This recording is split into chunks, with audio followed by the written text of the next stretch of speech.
Good afternoon, members of the media and our community. Today is a brief update on the body-worn cameras that have been recently redeployed in the Bermuda Police Service. I just wanted to really share with the community that we've recently acquired 200 body-worn camera devices, which have been deployed.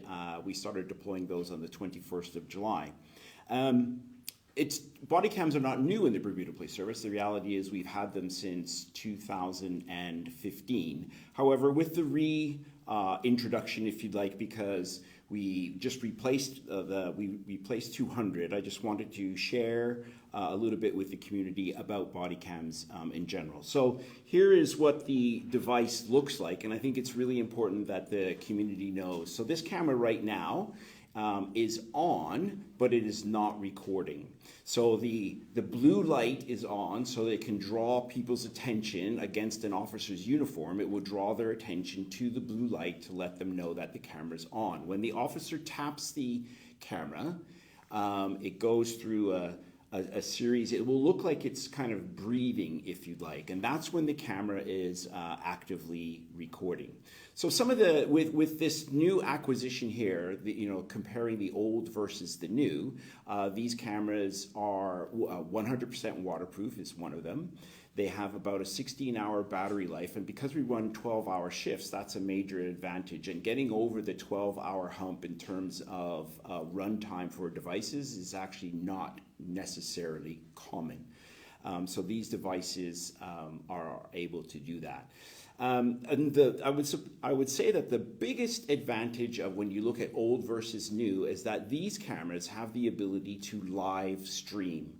So an officer can be deployed at a situation and they can turn the camera on to live stream. So that means that back at, let's say comm ops or operations or a command center, the commanders are now able to have situational awareness about what is happening, and that's ongoing. So they're not just relying on officers to describe what it is that they're seeing, but the commanders back in comm ops are now able to see what is actually going on. So that is a very significant upgrade with the current iteration of body-worn cameras.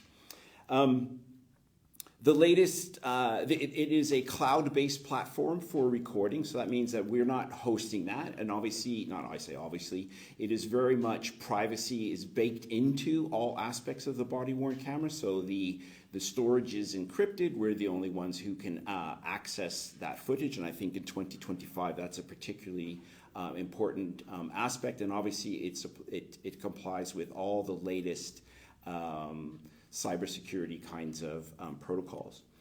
Officers are able to view the footage when they come back to the station, and that's, I think, particularly helpful just to confirm what they thought is actually what happened, or just to make sure that information is being recorded in statements, and as there are follow-ups to incidents, is being recorded accurately. So when you think about, or when I think about what the value that body-worn cameras bring to policing in general, I think one of the main things for the community and the public to be aware of is that they bring about enhanced transparency and accountability. They have the ability, just by their very presence, of moderating the behavior of both the member of the public that's being engaged and also, just as importantly, the member of the police officer that is involved in a police-citizen kind of encounter. And it provides an objective, unbiased record of that interaction. It can be shown because it has a de-escalating impact on behavior. I think it increases public safety, the safety of the member of the public, and also the safety of the officers who's engaged.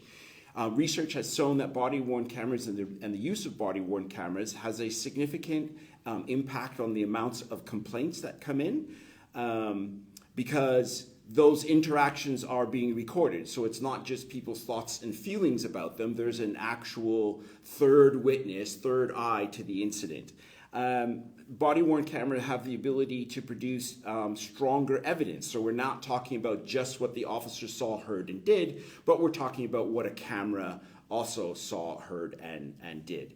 I think for me, those are some of the bigger advantages that body-worn cameras bring. Number one being enhanced transparency, accountability around our particular actions. So that's essentially what I wanted to share with the public. Again, what do the cameras look like? This is now that sort of breathing look is what it looks like when the camera is on. And I would just invite any questions from the media that they may have about this technology and about this deployment. And I've got Mr. McNabb here with me today just in case I've got a very technical question. Any questions? Yes, good afternoon, Commissioner. You mentioned the battery life, 16-hour battery life. How does that compare with the older cameras and their battery life? Well, when those cameras were new... When they were new, we would probably get between 10 and 12 hours. When the other body camera suppliers, it was about 10 hours.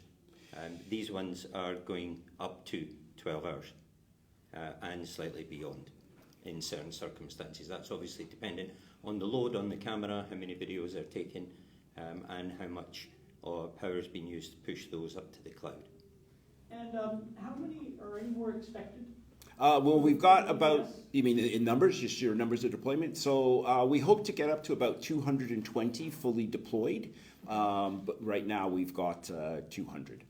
Okay. Yeah. So basically every officer on patrol will have a body-worn camera, whereas before, as the previous version were getting older, usually it actually was the battery life that forced us to replace them. So now everybody on patrol will have a body-worn camera. And the expectation is that officers just use them in almost all of their encounters with members of the public. That's the expectation that we have set. And quite frankly, I think that's the expectation of the community, because every time, there is an incident or something goes wrong or there are questions that are being asked, people just ask, well, where's the body cam footage? And how is this how have these new cameras impacted police investigations thus far? I'm not able to say that specifically. What I can tell you, though, is that we've deployed them for almost about 20 days.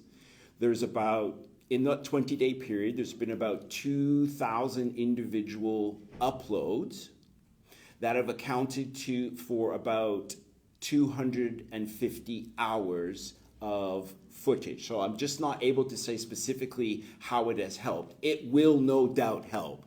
The previous version or iteration, if you like, was very helpful in policing, and I have no doubt that this version will continue that trend, and even more so because everybody who's on patrol has them. Thank you very much.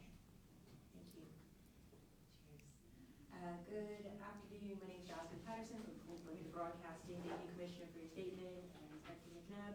I know you mentioned that you're hoping that these cameras will be used in all encounters by officers. Is there a requirement in the amount of hours that this camera needs to be on and recording for each officer? No, so there's no amount, there's no sort of, we're not prescribing how much hours, etc. It's just that when you're having an encounter with a member of the public, so somebody stops you and asks for directions, there's not so much the expectation of it being on, but when you're having an offense encounter, when you're responding to a call for service, that's when the expectation is for it to be on. And certainly,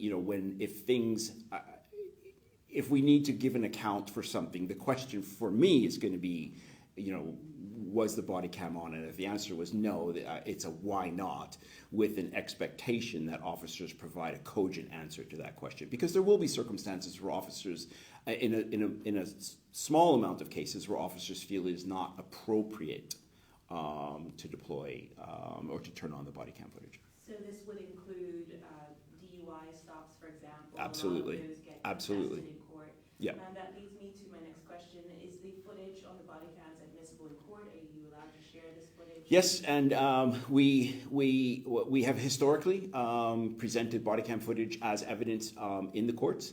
We have on less frequent basis shared body cam footage with the communities, and I think in 2025 there will be even sort of greater pressure that's the expectation of many communities, that when police have footage that they share it with the public, and certainly that is those opportunities are going to present themselves when police have to think about when it is they're going to share footage. They always have to think about, well, what is going to be the impact of this perhaps at a trial, particularly where identity of an individual may be at question. There is a number of decisions that need to be made on the way to releasing that footage. And how does this fit in with your budget? Have you obtained the amount that you can right now?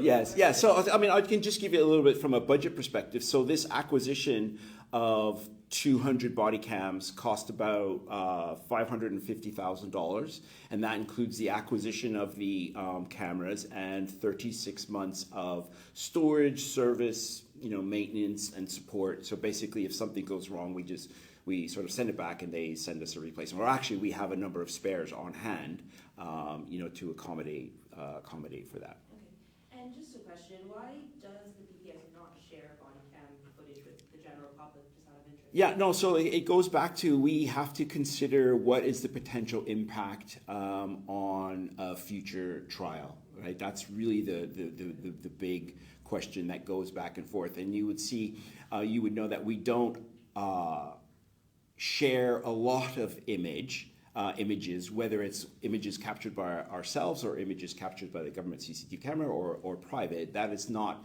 necessarily the norm, because we're always concerned about the identity issues and the implication that might have whenever there's a jury pool. And on a case-by-case basis, we'll consider, is there an advantage to be gained by sharing this footage? Certainly, if things go wrong and the community is questioning the actions of the police officers, and we have body cam footage that either implicates or exonerates good or bad behavior in that, I think being transparent and accountable is important. So the community could expect that if it's appropriate and is not going to impact on a future trial, that we'll share that footage. And I try not to speak in hypotheticals. Yeah. But is there some sort of policy or enforcement that the DPS will be implementing to ensure that every, perhaps an unexpected incident unfolds, that a police officer ensure that video is recording? Because, Yes. Obviously a police officer can turn around and say, well, I wasn't recording, it kind of happened out of the blue. Yes. Like, what is being done to ensure? So we have policy that directs officers about when it is there to deploy the camera footage. So if they don't meet that expectations, then there can be consequences as a result of that. What are those consequences? Well, depending on the nature of it, is it clearly where somebody may have forgotten? Is it clearly where somebody may have turned it on and turned it off? It's a full range of sort of what happened in an examination, but certainly there would be an investigation by professional standards to ensure that our expectations are being met and that we understand, what exactly happened. And there's going to be a sliding scale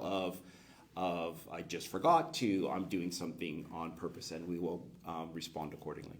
Just one question for Mr. McNabb. Your title, Mr. McNabb.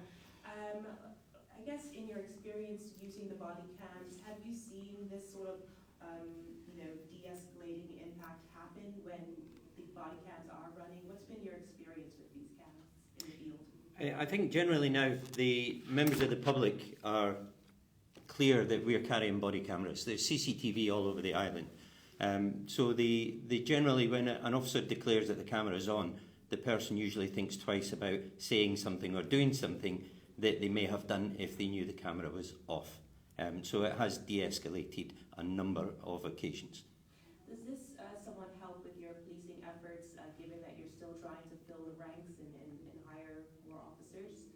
So I think, every technology advantage we can get can help us manage demand on policing. I think, I'm not sure that body-worn cameras are going to, let's say, prevent crime, because generally speaking, those are being deployed when an officer is responding to an incident. But it can help us sort of catch and convict, if you'd like. One of the advantages of the body-worn camera is that sometimes there can just be incontrovertible evidence, and sometimes people say, well, actually put my hand up, I did that, rather than a court trial, or even if we're at a court trial, sort of playing that footage can make it kind of an open-shut matter.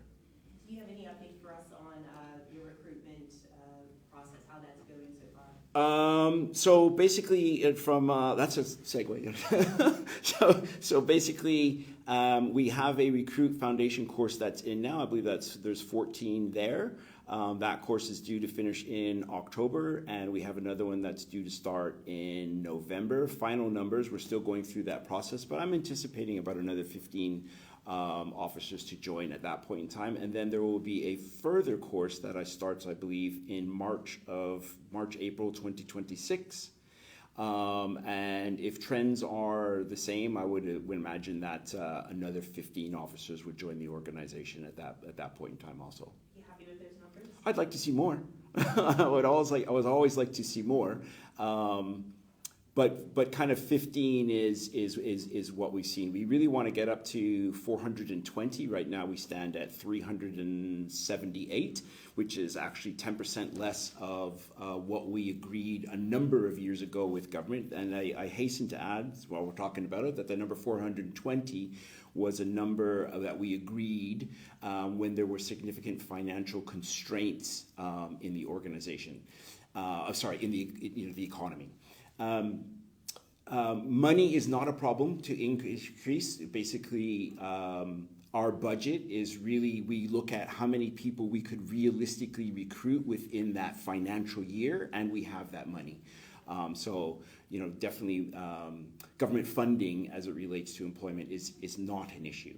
I think when we hit that 420, there has to be a look at, what is the level of service that the community, the government expects from the police, and how many police officers does it realistically take to deliver that service.